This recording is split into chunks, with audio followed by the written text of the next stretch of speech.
been a while, so let's dive in. I want to spend the next few moments exploring a few questions surrounding why so many who claim to share a connection with higher worlds find themselves needing a spirit guide. On the surface, it's easy to say, is this some sort of riddle or a curveball that the Matrix has thrown at us? Is this a test to see whether we would fall into this dependency-laden trap and only realize we've done so when it's too late?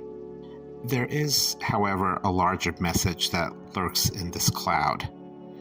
It is why we are here in the first place.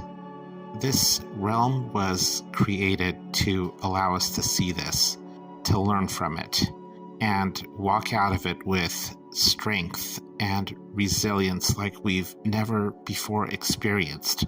And if you don't, you'll have plenty of chances ahead of you. Hint, reincarnation. What is this message, and why is it even buried in a cloud? Let's begin by asking ourselves why we find ourselves in this realm in the first place. Specifically, why are we in the material world where our surroundings are defined not by the heart, but by the mind?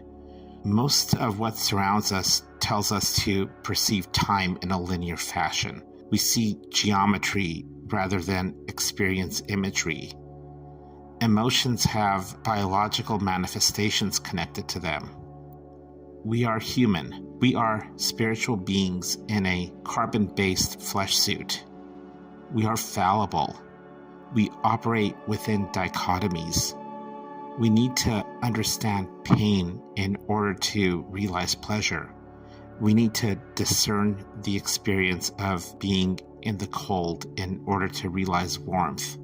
And most importantly, we need to experience reality within the mind in order to realize what it means to experience it within the heart. This is how we realize the center. It's how we realize the Garden of Eden, the dark void from which our journey began.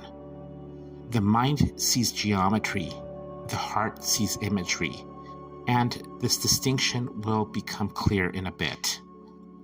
Spirit guides play a vital role in this realization, but I maintain that their role is contrarian. It is not quite what many think it is. I often cross paths with conversations about one looking for a spirit guide because they're quote-unquote lost, or seeking the guidance of a spirit guide because they encountered a dilemma and are unsure of which path to take. Many seekers are in the process of awakening to a spiritual path, and many even find resonance and virtue with following the path or the teachings of a quote-unquote enlightened soul. In the midst of all of this, it's easy to lose sight of the notion that every ounce of wisdom you will ever need comes from within.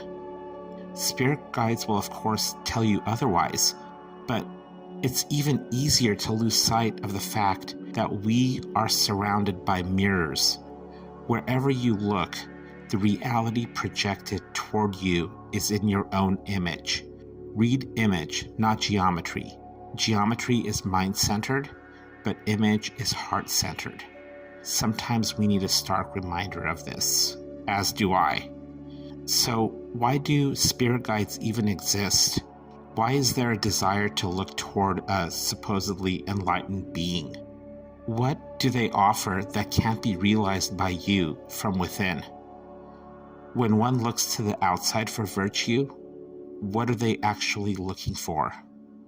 Think mirror. Mirror, mirror from afar, show me who I really are. That's all for now. Be love, sun gaze, and thrive selflessly.